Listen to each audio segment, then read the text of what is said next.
Assalamualaikum warahmatullahi wabarakatuh. Perkenalkan, nama saya Alia Muti Anwar dari 10 I1 akan menjelaskan tentang ilmu geografi. Pengertian geografi. Geografi berasal dari bahasa Yunani, geo dan graphein. Geo artinya bumi dan graphein yang artinya lukisan, tulisan, atau deskripsi. Secara sederhana, artinya ilmu yang menggambarkan atau mendeskripsikan tentang bumi. Menurut para ahli, Bintarto pada tahun 1977, geografi adalah ilmu pengetahuan yang mencitrakan, menerangkan sifat bumi, menganalisa keadaan alam dan penduduk. Menurut IGI, Ikatan Geografi Indonesia di Semarang pada tahun 1998, geografi adalah yang mengkaji persamaan dan perbedaan fenomena di geosfer, muka bumi dengan sudut pandang ekologi dan kewilayahan regional dalam konteks. Aspek-aspek geografi. Yang pertama ada aspek fisik yang meliputi aspek topologi yang artinya aspek yang berkaitan dengan bentuk bumi, letak atau lokasi suatu wilayah. Contohnya litosfer dan hidrosfer. Yang kedua ada aspek abiotik, yaitu aspek yang berkaitan dengan unsur kondisi tanah, hidrologi perairan darat maupun laut, dan kondisi iklim, contohnya atmosfer.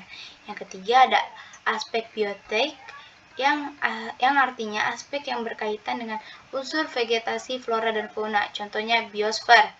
Lalu yang kedua ada aspek sosial, yaitu aspek yang berkaitan dengan unsur tradisi adat istiadat, komunitas, kompleks masyarakat, dan lembaga sosial. Ada pula antroposfer, yaitu adalah dinamika penduduk seperti manusia dan hidupnya di permukaan bumi, termasuk jumlah penduduk, sistem sosial, ekonomi, politik, budaya, dan teknologi. Yang kedua ada aspek ekonomi, yaitu aspek yang meliputi pertanian, perkebunan, pertambangan, industri perdagangan, transportasi, pasar, dan kegiatan ekonomi. Yang ketiga ada aspek budaya dan politik yang berkaitan dengan unsur pendidikan, agama, bahasa, kesenian, dan unsur kepemerintahan dalam masyarakat.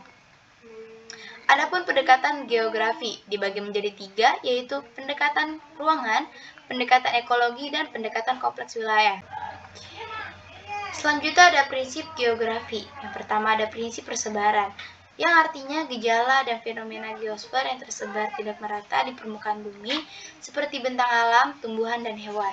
Bisa dilihat contohnya orangutan berada di Pulau Kalimantan, harimau Jawa berada di Pulau Jawa, harimau Sumatera berada di Pulau Sumatera, babi rusa berada di Pulau Sulawesi, dan drawasi berada di Pulau Papua. Yang kedua ada prinsip interrelasi, yaitu suatu hubungan saling terkait dalam ruang antara gejala yang satu dengan yang lainnya. Bisa dilihat contohnya. Lalu ada ketiga ada prinsip korologi, yaitu pengkajian gejala atau fenomena geografi secara menyeluruh dalam ruang. Contohnya bisa dilihat air hujan yang turun dari langit diresap oleh tanah dan dialiri ke laut, dan dari air laut pun meluap menjadi gumpalan awan, dan awan pun menjadi hujan. Seperti itu terus menerus siklusnya. Yang keempat ada prinsip deskripsi, yaitu penjelasan lebih rinci mengenai gejala-gejala yang ada di muka bumi melalui grafik, tabel, dan sebagainya. Contohnya bencana alam di Indonesia pada tahun 2002 sampai 2016 seperti banjir, puting beliung, tanah longsor, dan paling banyak bencana alam pada tahun itu adalah banjir. Bisa dilihat dari grafiknya, yang warna merah ini merupakan paling tinggi. Selanjutnya ada konsep-konsep geografi. Bisa disingkat jaket polo keke diminte agni. Yang pertama yaitu artinya jarak. Jarak adalah suatu ruang yang terdapat di antara dua objek. Ada jarak mutlak yang artinya jarak berkaitan dengan satuan panjang meter, dan ada jarak relatif yang artinya jarak yang berkaitan dengan satuan wilayah. Yang kedua ada jangkauan, yaitu kemudahan untuk mencapai suatu objek.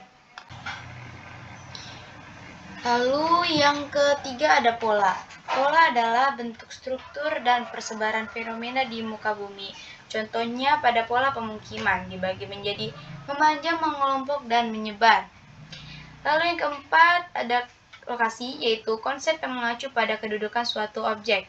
Ada lokasi absolut, yang artinya letak astronomis, dan lokasi relatif yang artinya keadaan lingkungan. Dan yang kelima ada keterkaitan keruangan yang menunjukkan tingkat hubungan antar wilayah.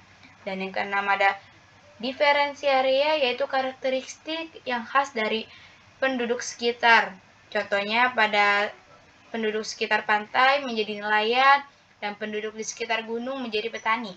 Dan yang ketujuh ada morfologi, yaitu bentuk-bentuk permukaan bumi sebagai proses alam dan aktivitas manusia. Dan yang kedelapan ada interaksi dan independensi, yaitu hubungan timbal balik dan saling ketergantungan antar wilayah.